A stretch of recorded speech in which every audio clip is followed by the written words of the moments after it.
Bonjour à tous. Merci de votre invitation. Donc on va parler du traitement de la décompensation.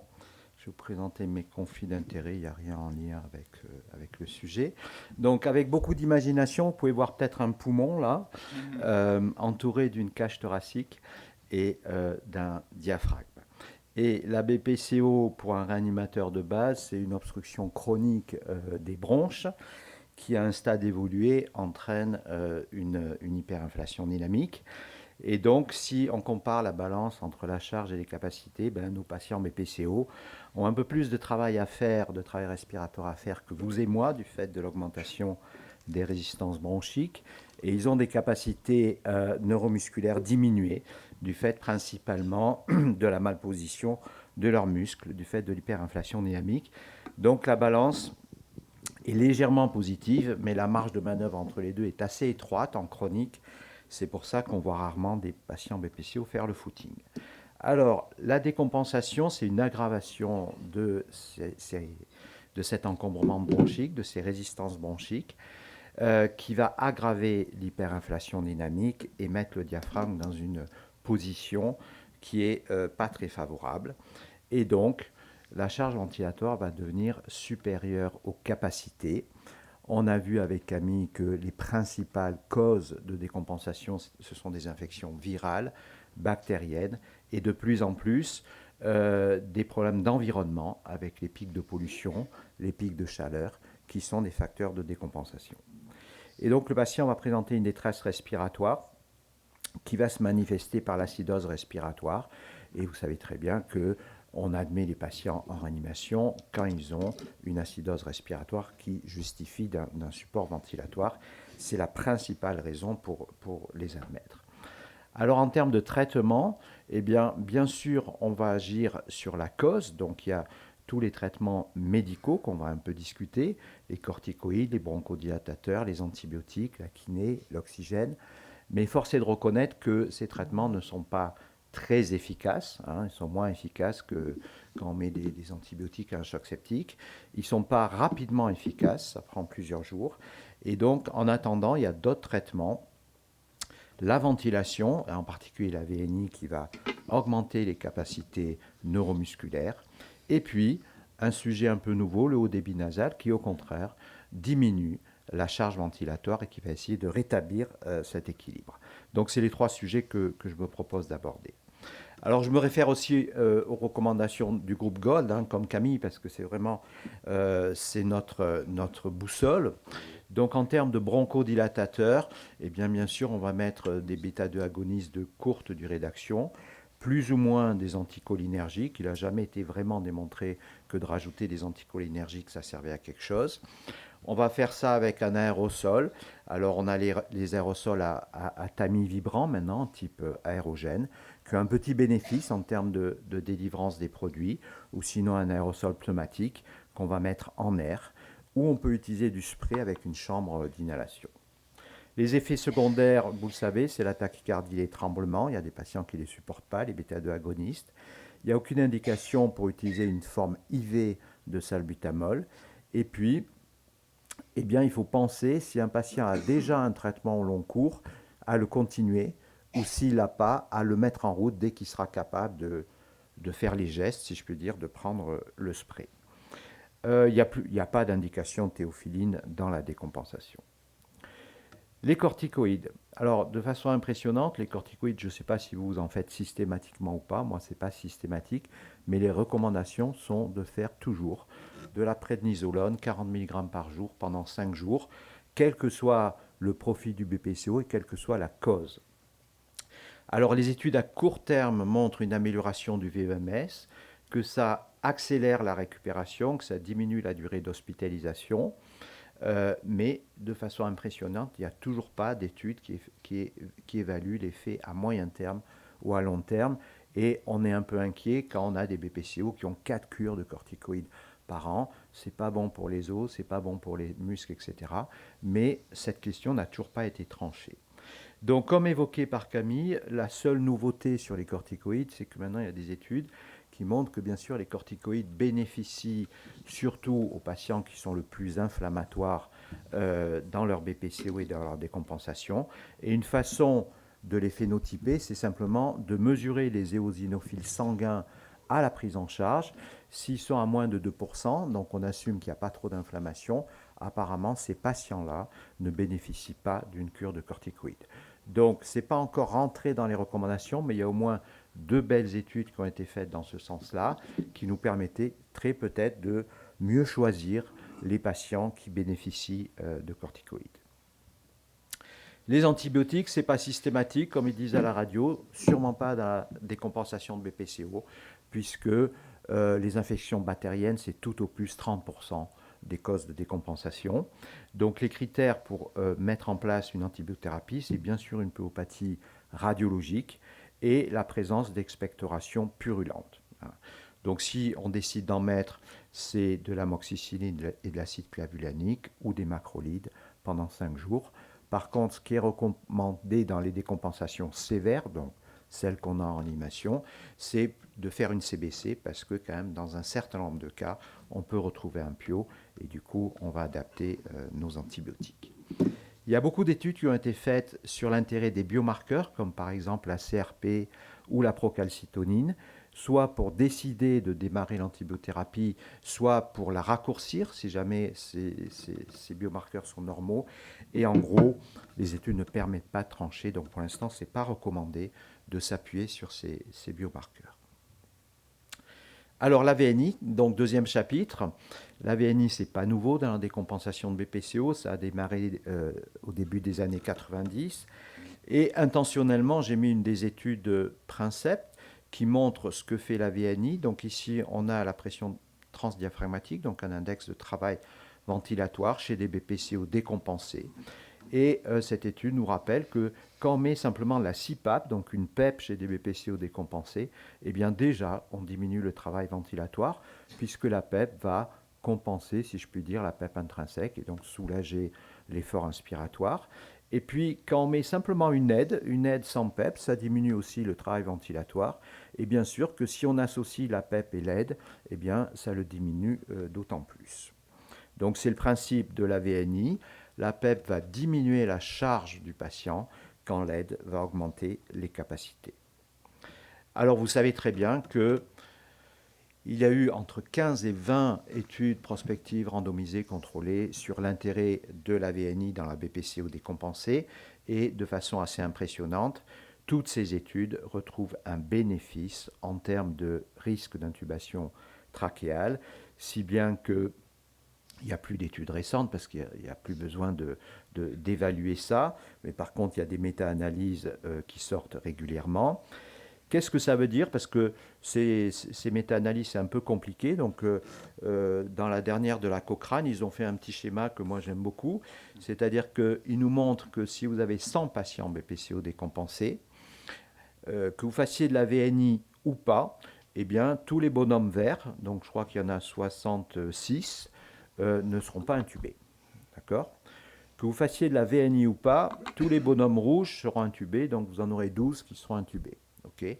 Et les jaunes, eh bien, c'est les patients qui ne seront pas intubés si on leur fait la VNI et qui seraient intubés si on ne leur fait pas.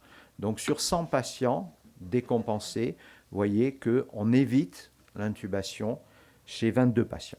Hein, donc un résultat qui est quand même assez intéressant pour eux. Si on regarde la mortalité, c'est exactement la même chose. On a un tout petit peu moins d'études, mais si vous prenez 100 patients, BPCO décompensés, il y en a 82 qui ne vont pas mourir tout de suite. Il y en a 10 qui vont mourir qu'on leur fasse de la VNI ou pas. Et le fait de faire la VNI va prévenir 8 décès précoces. Hein, donc vous voyez un signal qui est extrêmement fort, si bien que la VNI dans l'exacerbation de la BPCO, c'est une recommandation très très forte. Toutes les sociétés, les conférences de consensus recommandent ça. Les Anglais sont d'accord avec les Français, ce qui est quand même rare. Les pneumologues sont d'accord avec les réanimateurs, ce qui est encore plus rare. Donc vous voyez, on est tous d'accord.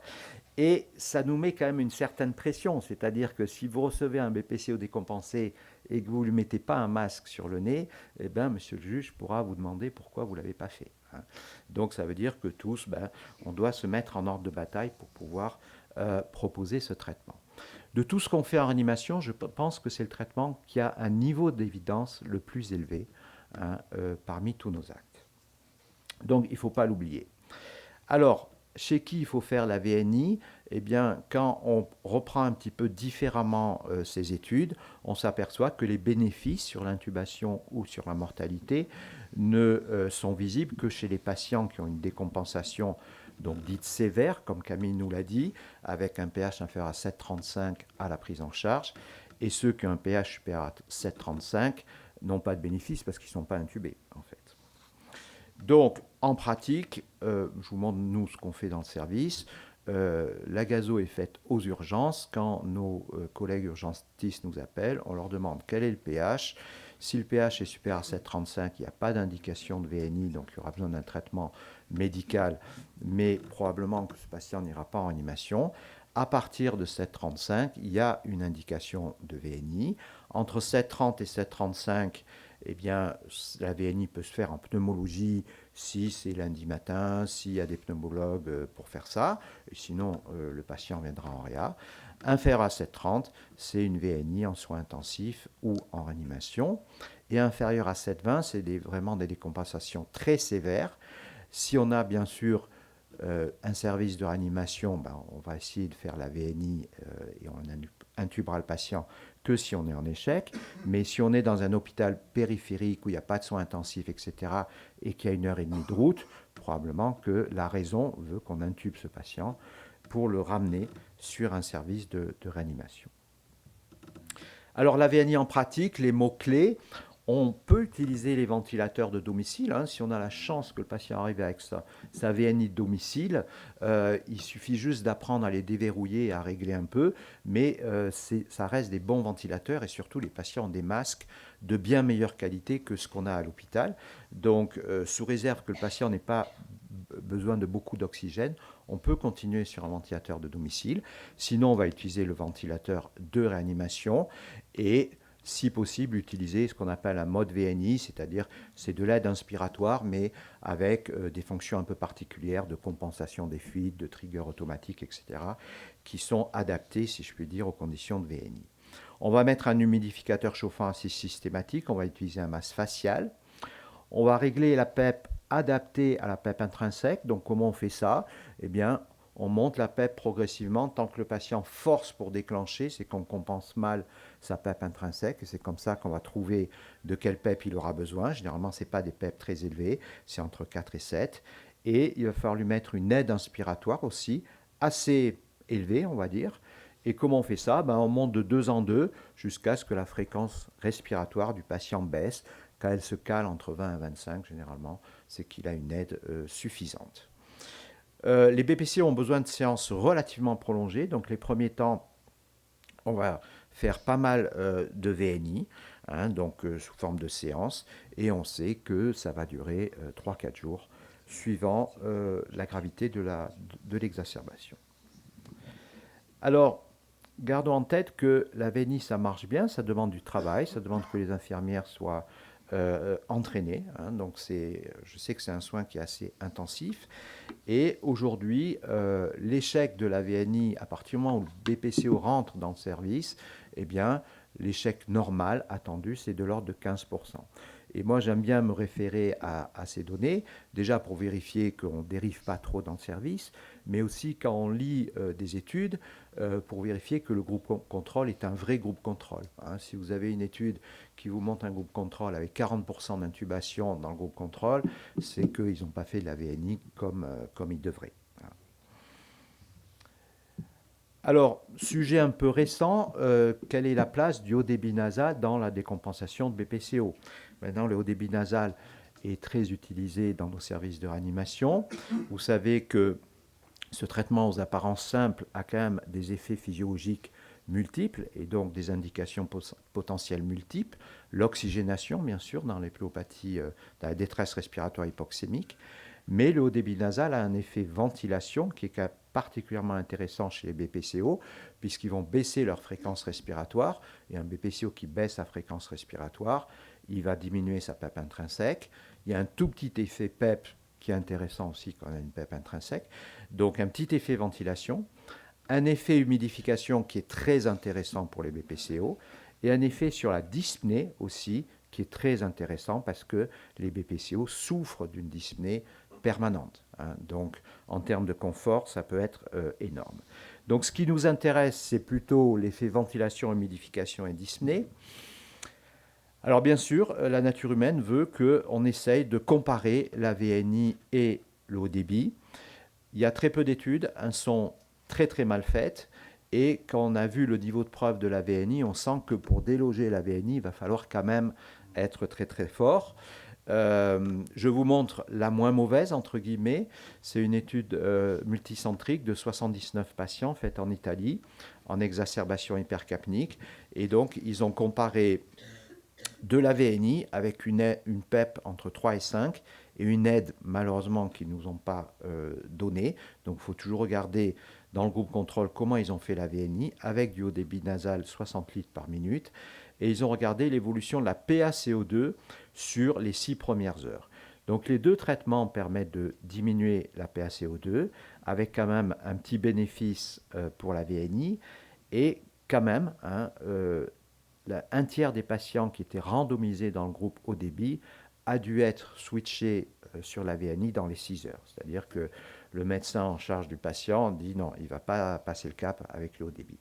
Donc on sent que pour l'instant le haut débit n'est pas assez puissant, l'effet ventilation n'est pas assez puissant pour vraiment remplacer la VNI. Mais pourquoi les opposer et non pas les associer? Et effectivement, comme notre VNI, elle n'est pas continue, c'est par séance, on peut très bien imaginer de faire de la VNI, mais de proposer du haut débit entre les séances de VNI. Et il y a effectivement une étude qui a un peu regardé cette indication. Donc 54 patients BPCO décompensés, tous ont eu de la VNI, mais entre les séances de VNI, ils les ont randomisés entre oxygène simple, oxygène nasal, 5 litres minute, et puis au débit de l'ordre de 40 litres minute. Et ils ont montré que les durées des séances de VNI étaient pareilles entre les deux groupes. Par contre, que quand on mettait du haut débit nasal entre les séances de VNI, on arrivait à augmenter la durée de l'interséance, si je puis dire. Et puis, ils ont mesuré 3 critères dans l'interséance entre les séances de VNI, la fréquence respiratoire, la dyspnée et le confort. Et sur ces 3 critères, effectivement, le haut débit permet aux patients, entre les séances de VNI, d'être un peu moins dyspnéiques, d'être plus confortables. Comment est-ce qu'on fait du haut débit nasal dans cette indication? Eh bien, il faut être clair avec l'effet que l'on recherche. Si votre patient il est un peu dyspnéique, il tire un peu, donc vous voulez bénéficier un peu de l'effet ventilation, il va falloir utiliser un débit entre 30 et 40 litres minute pour en bénéficier. Si par contre le patient il est eupnéique et vous voulez surtout l'effet humidification sur les sécrétions bronchiques, donc 20 à 30 litres minute, ça suffit. La température, c'est non négociable, c'est 37. La FiO2, on va l'ajuster selon la SPO2. Et bien sûr, la durée, ça dépend de votre objectif. L'effet ventilation, il est on-off. Dès qu'on l'enlève, il n'y en a plus. Alors que l'effet humidification, il est retardé. Vous savez, quand on met du haut débit à un BPCO, les premières heures, il ne se passe rien. Et c'est que le lendemain ou le surlendemain que le kiné nous dit oui, il commence à cracher plus facilement, etc. Et les études montrent qu'il faut à peu près une vingtaine d'heures de traitement cumulé pour pouvoir voir les premiers signes. Alors, quelles canules? Aujourd'hui, on a Fischer et Peckel qui propose des canules asymétriques qui n'ont pas la même taille dans les deux orifices. Le bénéfice physiologique, il reste à démontrer. Les études, pour l'instant, ne sont pas très claires là-dessus. Par contre, en termes de confort, je ne sais pas si vous avez eu l'occasion de les utiliser, tous les patients trouvent ça plus confortable. Donc, il y a peut-être un petit bénéfice en ce sens-là. Les dernières recommandations de la Société européenne de pneumologie se sont posé la question, est-ce qu'on devrait faire du haut débit ou de la VNI dans la BPCO décompensée? Et ils recommandent de toujours commencer par de la VNI. Donc on est assez clair là-dessus. Juste un mot pour finir sur l'après-réanimation. Nous, on aime bien que nos patients sortent vivants du service, mais il faut un peu regarder au-delà. Et c'est très important de bien comprendre que la BPCO, c'est une maladie chronique et que ce qui les amène dans nos services, c'est une goutte d'eau qui a fait déborder le vase. Et si vous regardez, nos patients ne vont pas bien avant d'aller en réanimation. C'est souvent des patients qui ne sont pas très bien suivis, qui ne vont pas voir leur pneumologue, qui sont sous-estimés, etc. Donc il faut absolument, absolument adresser les patients à des pneumologues pour qu'ils revoient le traitement médical, qui leur propose une réhabilitation, c'est remarquablement efficace en post-exacerbation, peut-être de l'oxygène à domicile pour certains et de la VNI au long cours. J'estime que 2/3 des patients qui passent dans nos mains ont besoin d'une VNI au long cours, donc il faut qu'il y ait un pneumologue qui trouve lesquels ont besoin de VNI, qui mettent en place la VNI. Et aujourd'hui, il y a aussi des études qui montrent un bénéfice sur le débit nasal. De faire ça, c'est la meilleure façon pour que vous ne revoyez pas votre patient dans les 3 mois à nouveau dans le service d'urgence. Sinon, c'est des patients qu'on va revoir. Donc pour conclure, le traitement médical, c'est des bronchodilatateurs et des corticoïdes, plus ou moins des antibiotiques à discuter. La VNI reste le traitement de référence dans l'exacerbation modérée à sévère, donc pH inférieur à 7,35. L'eau débit nasal a un intérêt physiologique, surtout sur la ventilation et l'humidification, mais pour l'instant, pas plus que entre les séances de VNI, tant qu'on n'a pas plus de données. Et le risque que je vois sur les années qui viennent, c'est de désapprendre la VNI. C'est-à-dire que comme on a ce haut débit nasal qui est si facile à utiliser, j'ai peur qu'on perde un peu la main sur la VNI. Et si on en vient là, ce qui malheureusement existe déjà dans d'autres pays, eh ben, on reverra ce qu'on a vu pour les plus anciens d'entre nous, c'est-à-dire des patients qu'on intube, et nos patients ne bénéficieront pas de ce pas en arrière. Donc je pense qu'il faut qu'on soit tous assez vigilants et continuer à former nos internes et nos infirmières à la VNI. Voilà, merci de votre attention. Merci Jean-Michel pour cette très belle présentation et qui fait une belle proposition là, sur l'association de VNI et du haut débit nasal. Moi je fais partie de ceux en effet qui l'utilisent aussi comme ça. Alors la réaction dans la salle, des questions, des commentaires.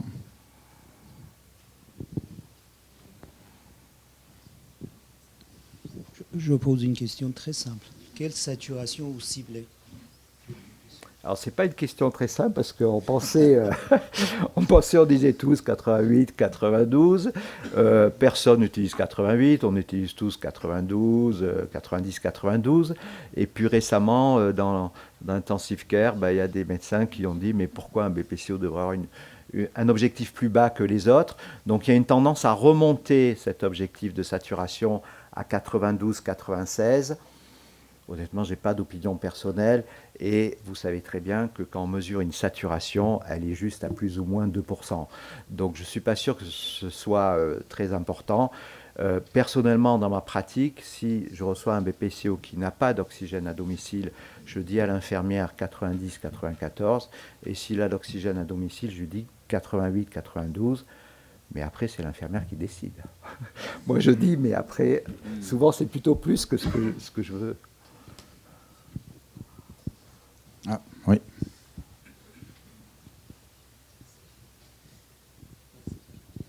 Une petite question pratico-pratique. Les malades de BPCO qui en ont marre des ponctions artérielles, est-ce que la gazométrie veineuse, moi je l'utilise personnellement en se basant sur une bonne SAT dans la mesure du possible, quitte à changer de site, parce qu'on connaît les limites aussi techniques. Alors, ça dépend pourquoi vous voulez faire une gazométrie veineuse. La gazométrie veineuse est à peu près valable pour le pH et pour la réserve alcaline. Mais par contre, si vous voulez suivre la PCO2, là, c'est pas bon. Et la PO2 non plus, évidemment. Donc, je vous recommande plutôt la gazométrie capillaire, si vous pouvez. C'est-à-dire, si vous voulez suivre, par exemple, votre VNI, l'efficacité de votre VNI sur la PCO2, vous faites une gazométrie capillaire. Donc vous mettez un petit peu, enfin les infirmières mettent un petit peu, nous on met du baume du tigre pour chauffer l'oreille, et après elles prennent une goutte de sang. La seule chose, c'est qu'il faut l'amener rapidement sur l'appareil à gazo pour pas que ça coagule. Et en termes de pH et PCO2, c'est équivalent à une gazométrie artérielle. Je voulais revenir sur votre diapositive sur les critères sur le pH. Ce pH, il est mesuré, est-ce que c'est des patients qui ont déjà eu un essai de VNI, par exemple, aux urgences, ou c'est en air ambiant Ah non, c'est plutôt pour poser l'indication de la VNI et pour orienter le patient. Donc c'est généralement la gazo qui est faite aux urgences avant de tout traitement. Ok, merci. La place du traitement mucolytique dans les exacerbations de BPCO. Vous pensez à quoi comme mucolytique? Vous avez quelque chose en tête? Non. Ok. Ah bah moi non plus. Écoutez, je l'ai vu nulle part. Hein, je l'ai vu nulle part dans ce que j'ai essayé de relire pour être up-to-date. Je ne crois pas qu'il y ait la place de mucolytique. Mais rappelez-vous, hein, à nouveau, l'effet remarquable du haut débit nasal sur l'humidité. Dites-vous que ces patients BPCO ont vraiment une maladie qui touche la fonction mucociliaire. Et que donc, rien que l'effet de les humidifier, ce n'est pas immédiat, mais au bout de quelques jours, on voit une différence très significative. Bonjour. Je me posais la question concernant les antibiotiques durant les exacerbations. Est-ce qu'on peut extrapoler les dernières données concernant les pneumopathies aiguës communautaires et potentiellement réduire la durée d'antibiotiques à 3 jours? J'en sais rien. Je sais pas. Déjà, j'ai l'impression que c'est passé de 7 à 5 dans les recommandations. Est-ce que 3 jours, ça suffirait? Je ne sais pas. Je n'ai pas vu de travaux là-dessus. Ce n'est pas une mauvaise idée, hein, clairement. Bonjour, désolé, une dernière question peut-être. Nous, on a une difficulté qui est que le diagnostic de BPCO parfois n'est pas posé à l'arrivée en réanimation, mais surtout à la fin. On n'a peut-être pas le tissu de soins nécessaire de pneumologue pour permettre la consultation rapide et l'appareillage du patient. Est-ce que c'est notre rôle d'évaluer en fin de décompensation la sévérité de la BPCO? Si oui, comment on le fait avec nos machines? Est-ce qu'on peut faire une espèce de spirométrie avec nos machines en réanimation et décider de nous mettre en place une VNI domiciliaire du patient, parce qu'en fait, il ne verra pas de pneumologue en réalité dans les suites? Oui, c'est une très bonne question. Je pense que vous n'êtes pas les seuls. Oui, le réanimateur peut avoir un rôle. Alors, si vous avez des super pneumologues, je ne vois pas pourquoi on ne leur adresserait pas.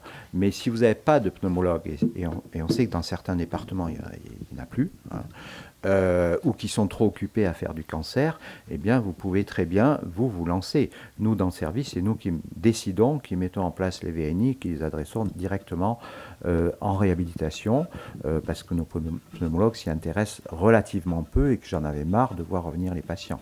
Donc oui, vous n'avez même pas besoin de leur faire des EFR, hein, il y a des critères, si je puis dire, pour décider de mettre en place une VNI. Ce n'est pas du tout inintéressant comme activité, mais si vous faites ça, il va falloir les suivre. Parce qu'il ne suffit pas juste de mettre la VNI, il va falloir l'adapter, les suivre, etc. Donc ça peut être une activité. De plus en plus, on voit effectivement des réanimateurs qui se lancent un petit peu dans l'insuffisance respiratoire chronique. Et quand vous commencez à vous mettre là-dedans, un, c'est passionnant, mais deux, vous allez voir que vous en avez des patients. Parce que là, on parle des BPCO, mais c'est pareil pour les obèses, puis vous aurez des neuromusculaires aussi. Je me permets de...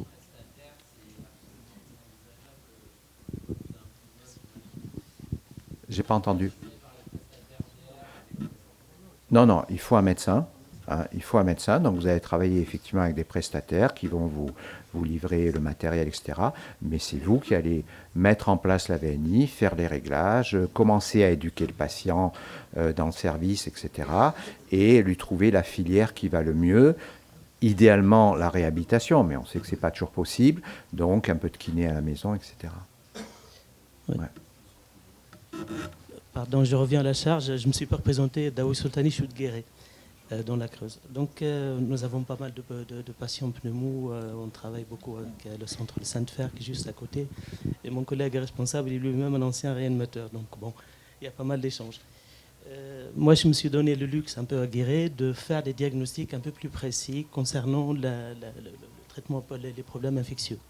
Je fais des panels PCR multiplex. J'hésite pas. Donc, un patient grave, je lui fais une aspi, j'envoie au labo, combien de fois ça révolutionne la prise en charge du patient. J'ai trouvé des mycoplasmes, il y en a pas mal ces derniers temps, un pseudomonas. J'ai banni l'augmentant du service, je le dis, je prends mes responsabilités, et je n'ai pas de PO dans le service, quasiment pas. La rocifine aussi, je me permets de le dire aussi, parce que c'est une élimination biliaire et il favorise beaucoup le pseudomonas. Il y a un angle important de tir, c'est l'optimisation des traitements anti-infectieux. Amox, cifotaxime, traitement antipio ou rien du tout. C'est viral, c'est viral. Si on optimise le traitement infectieux, les patients s'en sortent très bien. Et le problème, c'est, je fais la bagarre en ville. Les quinolones, l'augmentin, c'est la base du traitement. C'est quelque chose que je ne fais plus. Les quinolones, sauf indication précise sur antibiogramme. Voilà. Donc vous faites une Là, PCR. je trouve qu'il y a énormément, excusez-moi, il y a un abus sur l'antibiothérapie. On balance à l'aveugle. Est-ce qu'il n'y a pas moyen de clarifier ça? Et ça réglera pas mal de problèmes, à mon avis. Donc vous faites une PCR sur un crachat, c'est ça?